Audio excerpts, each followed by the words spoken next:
Bonjour francophonie-rôliste, moi c'est Poirot, bienvenue dans cette nouvelle vidéo. Aujourd'hui on va s'intéresser à un rôle souvent délaissé dans les jeux de rôle, une assistante. Celle qui est là pour que tout se passe bien dans cette organisation.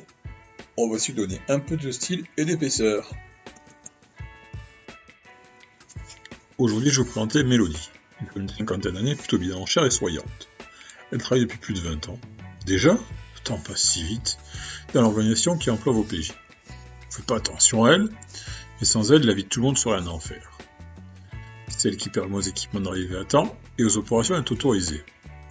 Mélodie sait aussi calmer la situation avec les chefs bougons et ramener les gâteaux qui remontent le moral de tout le monde. C'est aussi elle qui prend la nouvelle des familles et montre les photos de ses enfants régulièrement pour vous montrer à quel point ils sont mignons. Images, odeurs, tics de parole, ton de voix. Mélodie est une femme lumineuse qui aime rire et discuter avec ses collègues. Elle a de longs cheveux bruns qu'elle teint pour cacher ses premiers cheveux blancs. Elle a pris du poids mais elle porte avec grâce, même si elle se peint en rigolant quand elle mange des gâteaux. Elle se sent responsable des PJ et elle pense qu'ils sont un peu immatures. Et vu les PJ moyens, on la comprend. Elle sent le parfum bon marché et l'encre. Elle a une voix profonde et chevrotante, il dit souvent « Tu me rapporteras ton rapport ce soir, hein ?» Et « Oh, un bon petit chocolat, ça peut pas faire de mal, hein ?»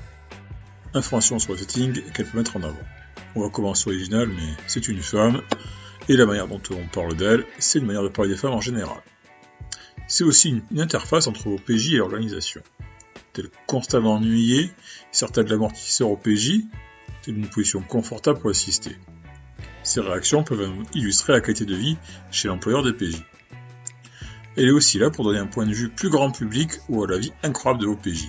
Qu'ils combattent des vampires, des meurtriers sangliers ou des aliens, il faut toujours quelqu'un pour trier le courrier, commander des cartouches d'encre et faire la compta.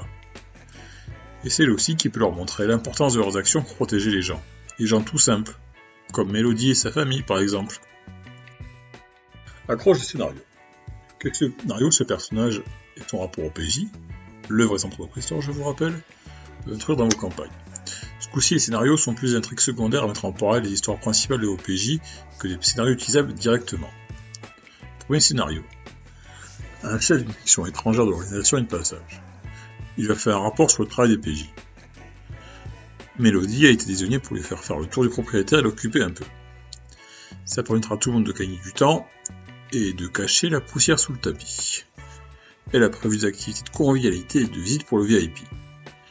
Les PJ vont devoir se relier au karaoké, au jeu du qui je suis, aux visites de monuments locaux, tout en continuant leur travail et en faisant bonne figure. Deuxième scénario. Mélodie est tombée malade. Rien de grave, hein, mais elle est pas là pour 3 semaines. En gros, un bon scénar. Et rien ne va plus. Les PJ auront plus de munitions, ils donnent autorisation, prennent des plombes, les chefs sont introuvables, les renforts en retard. Tous les trucs qui pourraient devenir pénibles deviennent pénibles. Rien de majeur, mais vraiment, tout est relou. Troisième scénario. Mélodie a des problèmes d'argent. Les ennemis PJ se sont aperçus qu'elle avait des problèmes d'argent. Ils ont trouvé un moyen de lui faire des offres apparemment anonymes pour qu'elle gagne un peu d'argent. Ceux qui la payent se présentent comme un agent d'une agence gouvernementale faisant un audit secret pour s'assurer que tout va bien. Copie des documents qui paraissent sans importance, des factures de téléphone, des notes de frais, mais qui en s'accumulant donnent des informations précieuses aux ennemis. Les PJ vont avoir leur coup foiré au dernier moment sans comprendre pourquoi. En retraçant les indices, ils retrouveront Mélodie qui ne comprendra pas. Elle est persuadée de rien avoir fait de mal. À eux de voir comment ils vont régler l'affaire.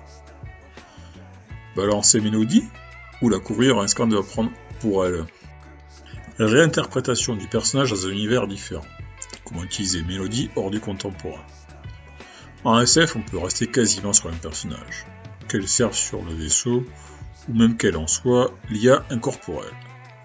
Dans les années 20, elle est encore plus essentielle avec tout le papier nécessaire pour faire passer les infos et l'absence d'informatique. En western, elle tient le bureau de l'organisation dans la ville qui sert de QG au PJ, et c'est elle qui fait tout. En post-apo, elle aide à organiser une communauté et à la rendre plus vivable. En fantasy, vous avez entendu parler des guildes, c'est elle qui a fait tourner. Elle peut même avoir des pouvoirs de communication et de localisation, pour pouvoir servir de relais d'infos entre les différents membres de la guilde. Voilà, j'espère que cette vidéo vous a plu, je vais m'arrêter là pour Mélodie et son histoire. Si ces personnes vous donnaient envie d'intégrer dans vos campagnes, n'hésitez pas à me le dire en commentaire et à vous abonner. En attendant, c'était pour eux qui vous souhaite à tous de bonnes parties et plein de bonnes choses ici la prochaine fois. Ciao!